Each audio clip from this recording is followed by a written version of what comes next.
Pernahkah kamu memikirkan satu hal kecil yang sering kita abaikan setiap hari, yaitu suara di dalam kepala kita sendiri? Ketika kamu bangun tidur, gagal dalam sebuah pekerjaan, atau saat seseorang mengkritikmu, apa kata-kata pertama yang kamu ucapkan pada dirimu sendiri?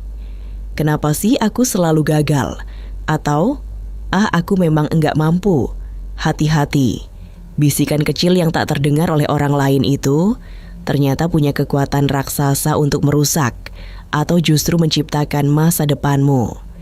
Di video kali ini, kita akan membongkar bagaimana filsafat kuno, stoikisme, yang dipadukan dengan ilmu saraf modern bisa mengubah pola pikirmu secara total.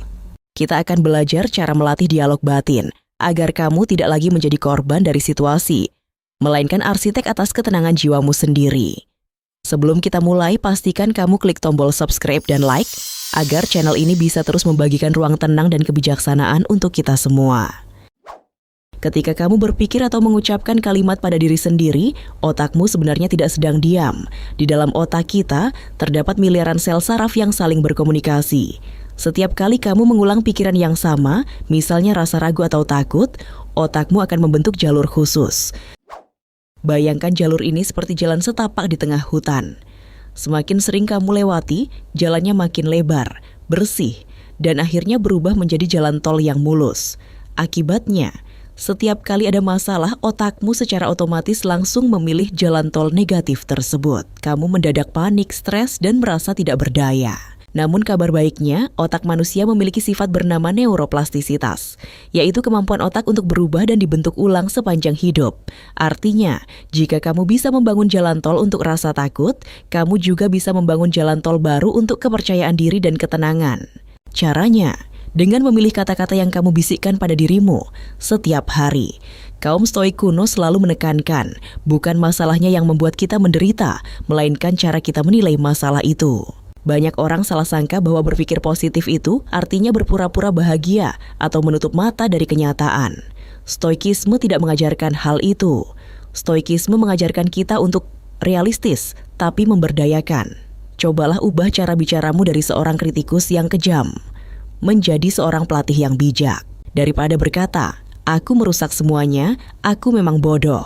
Ubah menjadi, aku melakukan kesalahan kali ini, tapi ini bukan akhir dari segalanya. Apa pelajaran yang bisa aku ambil untuk mencoba lagi dengan cara yang lebih baik? Perhatikan perbedaannya.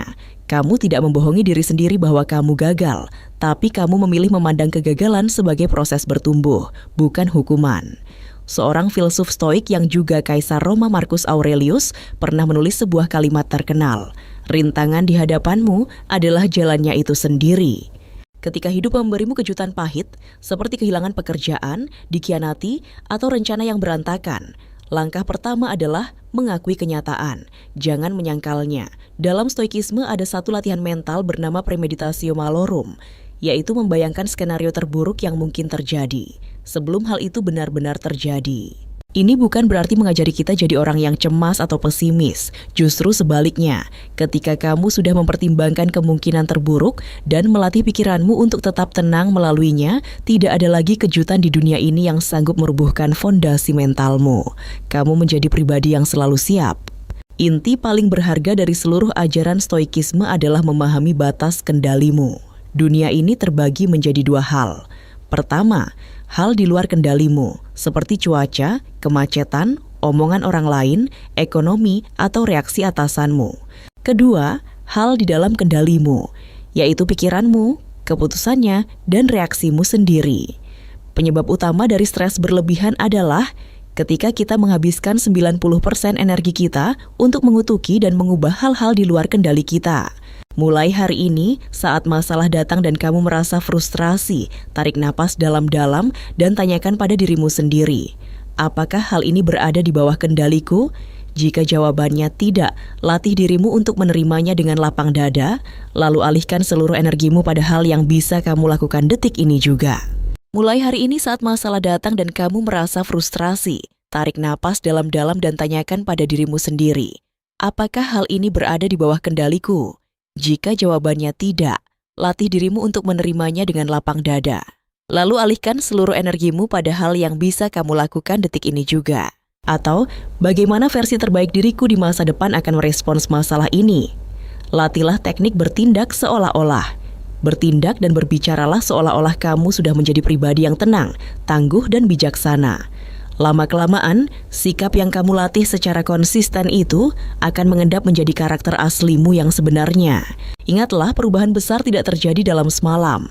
Ini adalah tentang konsistensi tindakan-tindakan kecil setiap hari. Mulai hari ini, setiap kali kamu mendapati dirimu mulai berpikir negatif, berhentilah sejenak, tarik napas, dan pilihlah kata-kata yang membangun ketahanan jiwamu. Bagaimana denganmu? Kata-kata apa yang paling sering kamu ucapkan saat sedang berada di masa-masa sulit? Tulis di kolom komentar di bawah, mari kita saling menguatkan dan berdiskusi. Jangan lupa like, bagikan video ini ke teman atau keluarga yang membutuhkan. Dan sampai jumpa di video selanjutnya. Tetap tenang dan kuasai pikiranmu.